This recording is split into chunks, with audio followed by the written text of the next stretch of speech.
श्री गणेशाय नमः. फाल्गुन महिन्यातील या पवित्र कथा मालिकेत आपणा सर्वांचे हार्दिक स्वागत आहे.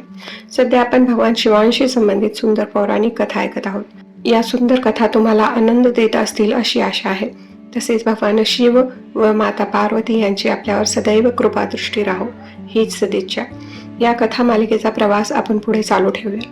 चला तर मग आजची कथा ऐकूया. काल आपण ऐकत होतो की बळीराजाचा पराक्रम, त्याने दाखवलेले शौर्य, त्याचे स्वर्गात आगमन कसे झाले आणि त्याचा विजय झाल्यानंतर इंद्रासह सर्व देवता अस्वस्थ होऊन भीतीने आपले पिता ऋषी कश्यप आणि माता अदिती यांच्याकडे गेले.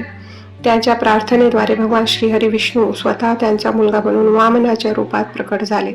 नंतर त्यांनी त्यांची पुढची योजना आखली. तर चला या पुढचा भाग ऐकूया. माता अदिती आणि देवांचे शब्द ऐकल्यानंतर भगवान श्रीहरीने त्यांच्या पुढील कार्याचा विचार केला, जो देवांसाठी विजय आणि राक्षसांसाठी पराभव सुनिश्चित करेल. या दरम्यानच्या काळात बळी आणि इतर राक्षसांना हे माहीत नव्हते की देवगण विविध रूपे धारण करून स्वर्ग सोडून ऋषी कश्यपांच्या आश्रमात गेले आहेत. त्यावेळी सर्व राक्षस अमरावतीच्या 4 भिंती सोडून स्वर्गलोकात गेले. देवांचा राजा इंद्र याला मारण्याच्या उद्देशाने तेथे ते गेले होते. तेव्हा तेथे प्रवेश करताच त्यांना संपूर्ण शहर निर्जन अवस्थेत दिसले. तेथे कोणीच नव्हते. त्यानंतर महाभिषेकाच्या विधीने शुक्राचार्यांनी स्वर्गविजयी राजा बळीला इंद्राच्या सिंहासनावर बसवले. अशा प्रकारे स्वर्गाचा राजा म्हणून स्थापित झालेला विरेचन पुत्र बली स्वर्गाच्या सर्वोच्च वैभवामुळे इंद्रापेक्षाही अधिक प्रतिष्ठित झाला. ऋषी, अप्सरा, गंधर्व, किन्नर, नाग आणि असुर इंद्राप्रमाणे त्यांची सेवा करू लागले. सर्व प्राण्यांमध्ये राजा बली हा सर्वात मोठा दाता होता. याचिकाकर्त्याला जे काही हवे होते ते असुरराज बली पूर्ण देत असे. लोमेश ऋषीकडून हे ऐकून शौनकाने विचारले, हे गुरुवर्य, देवराज इंद्राने स्वर्गात असताना देखील कधीही दान दिले नाही, मग राजा बली इतका दाता कसा बनला? मला हे सर्व त्यांच्या खऱ्या स्वरूपात समजून घ्यायचे आहे. कृपया मला ते सर्व सांगा. मग लोमेश ऋषी पुढे म्हणाले, हे ब्राह्मण हो, इंद्राने त्याच्या मागील जन्मात महान यज्ञ केले होते. त्याने 100 अश्वमेध यज्ञ करून अमरावतीपुरीचे राज्य प्राप्त केले. आता इंद्र फक्त एक लोभी व्यक्ती बनून राहिला आहे. त्याचे इच्छित ध्येय साध्य केल्यानंतर त्याच्यात आता कृपणता आली आहे. तो इंद्र एक किडा बनला, म्हणजेच किड्याच्या योनीत गेला. आजचा इंद्र कदाचित कधीतरी किड्याच्या योनीत असेल. त्यानंतर तो किडा मग पुन्हा किड्याची योनी सोडून इंद्राच्या रूपात पुनर्जन्म घेतो. म्हणूनच या बाबतीत दानापेक्षा चांगले साधन नाही. दान ज्ञानाकडे घेऊन जाते आणि ज्ञान मोक्षाकडे घेऊन जाते. याबद्दल काहीच शंका उरत नाही. आता विरेचनाचा मुलगा बलीने त्याच्या मागील जन्मात काय केले असेल असा प्रश्न पुढे येतो. तर मग ऐका. पूर्वी प्राचीन काळी तो एक अतिशय पापी जुगारी होता, जो देव आणि ब्राह्मणांची निंदा करत असे. तो नेहमीच इतर स्त्रियावर वाईट दृष्टी ठेवत असे. एके दिवशी कपटीपणाने जुगाराद्वारे त्याने खूप पैसे जिंकले. स्वतःच्या हाताने नागेलीच्या पानाचा त्रिकोणी पानसुपारीचा विडा बनवून, गोड पदार्थही सोबत घेऊन आणि फुलांच्या माळा घेऊन तो एका वेश्येच्या घरी तिला भेटण्यासाठी धावत सुटला. वाटेत त्याचे पाय लटपटले आणि तो लगेच जमिनीवर पडला. पडता क्षणी तो क्षणभर बेशुद्ध पडला.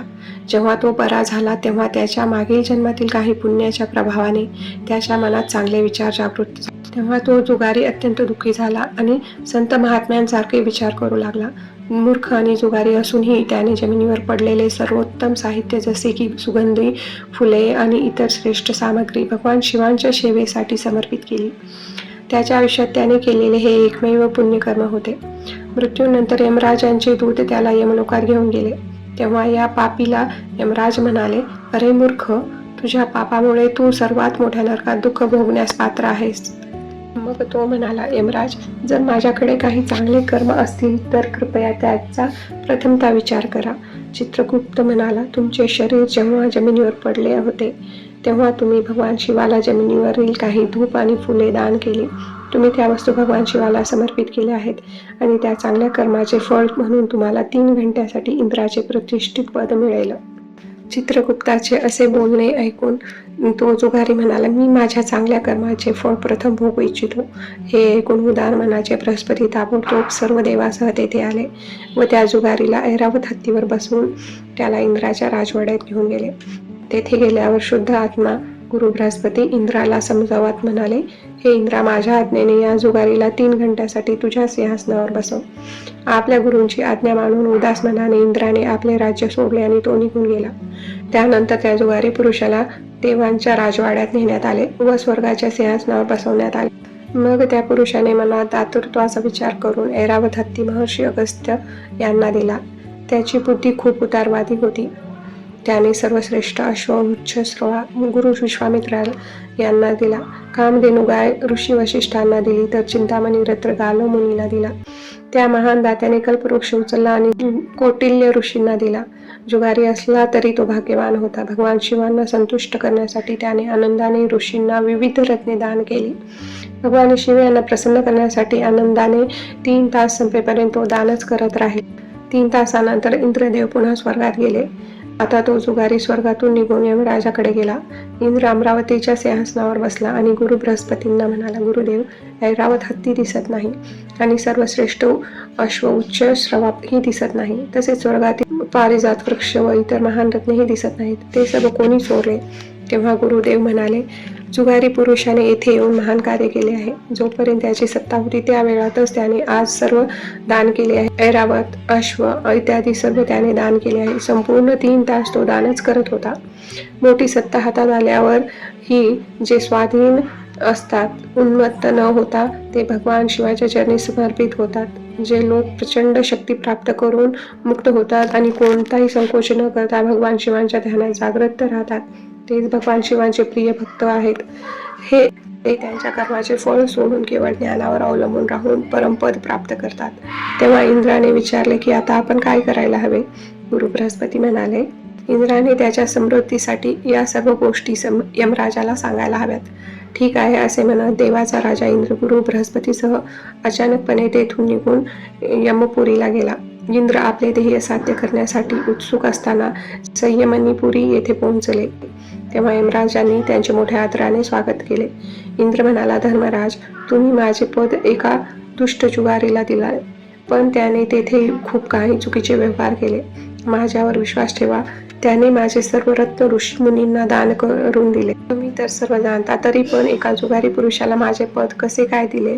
तेव्हा धर्मराज इंद्राला म्हणाले, देवराज, तुम्ही मोठ्या मोठ्या देवतांचे राजा आहात, म्हातारे झाला आहात, पण अजूनपर्यंत तुमची राज्याबद्दलची ओढ कमी झाली नाही. फक्त 100 यज्ञ करून तुम्ही एका जन्मात मिळवलेल्या पुण्याचे फळ आहे हे, आणि तेच फळ भोगत आहात. पण त्या जुगारीने तुमच्यापेक्षाही मोठी पुण्य मिळवली आहे. आता धन देऊन किंवा ऋषी मुनींच्या चरणी आपले मस्तक टेकवून सर्व ऋषींना, विशेषतः अगस्त्यांना प्रार्थना करून तुम्हाला तुमचे ऐरावत व इतर रत्न मिळवावे लागतील. हे ऐकून देवताचा राजा इंद्र म्हणाला, ठीक आहे असे म्हणून तो अमरावतीपुरीला निघून गेला. तिथे जाऊन श्रीमंतामध्ये श्रेष्ठ असलेल्या देवराज इंद्राने ऋषींना भरभरून धन दिले आणि त्यांच्याकडून आपल्या वस्तू परत मिळवल्या. आणि अशा प्रकारे त्याचे रत्न मिळाल्यानंतर महातेजस्वी इंद्र सचीदेवीसह त्याच्या राजवाड्यात म्हणजे स्वर्गलोकात परत गेला. त्या जुगारी पुरुषाचे काय झाले, तसेच त्यानंतर भगवान श्रीहरी विष्णुदेवाने पुढे काय केले, ते आपण या पुढील कथेत म्हणजेच आपल्या फाल्गुन मास कथा मालिकेच्या पुढील भागात उद्या आपल्या स्वतःच्या चॅनल भक्ती विश्ववर ऐकूया. हर हर महादेव.